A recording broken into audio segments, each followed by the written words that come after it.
chiarimenti in merito alla tolleranza, perché se su un limite di 5 km orari di canali interni come Rio Nuovo vengono applicati 2 km di tolleranza che corrisponde al 40%, vuol dire che fino a 7 km le sanzioni non ci saranno. E l'ulteriore chiarimento che dovremmo chiedere è capire l'ultima notizia che è apparsa sulla stampa addirittura dell'arrotondamento al chilometro, quindi non vorremmo che 5 più 2 di tolleranza più 1 di arrotondamento fino a 7,99 km orari non scattasse alcuna sanzione. Numeri e calcoli alla mano, così lo storico attivista veneziano, il professor Fabio Mozzato, sulla reale efficacia del Barcavelox a Venezia. Abita lungo Rio Novo, a Santa Croce, una delle autostrade d'acqua più trafficate della città.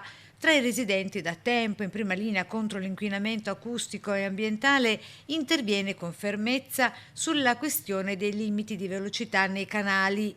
Il Barcavelox è un primo passo, ma ci vuole meno tolleranza. Serve realmente stringere sulle infrazioni, incalza. Quantomeno per abbattere i rumori per i quali il sottoscritto assieme ad altri residenti si stanno battendo dal 2017 facendo misurare dall'ARP il rumore di Rio Nuovo che risultavano fuori norma sia di giorno che di notte, e un secondo monitoraggio fatto nel 2019 che conferma appunto che i rumori sono rimasti.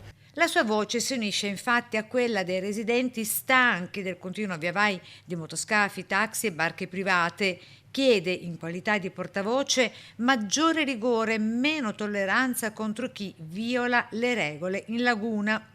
Il Rio Novo non può essere lasciato in balia di chi lo tratta come una pista, con i residenti da tutelare anche l'equilibrio ambientale di Venezia, conclude. Vorremmo anche capire adesso cosa succederà con i nuovi valori approvati dall'Organizzazione Mondiale della Sanità, che ha dimezzato i limiti per la tutela della salute umana per il diossido di azoto.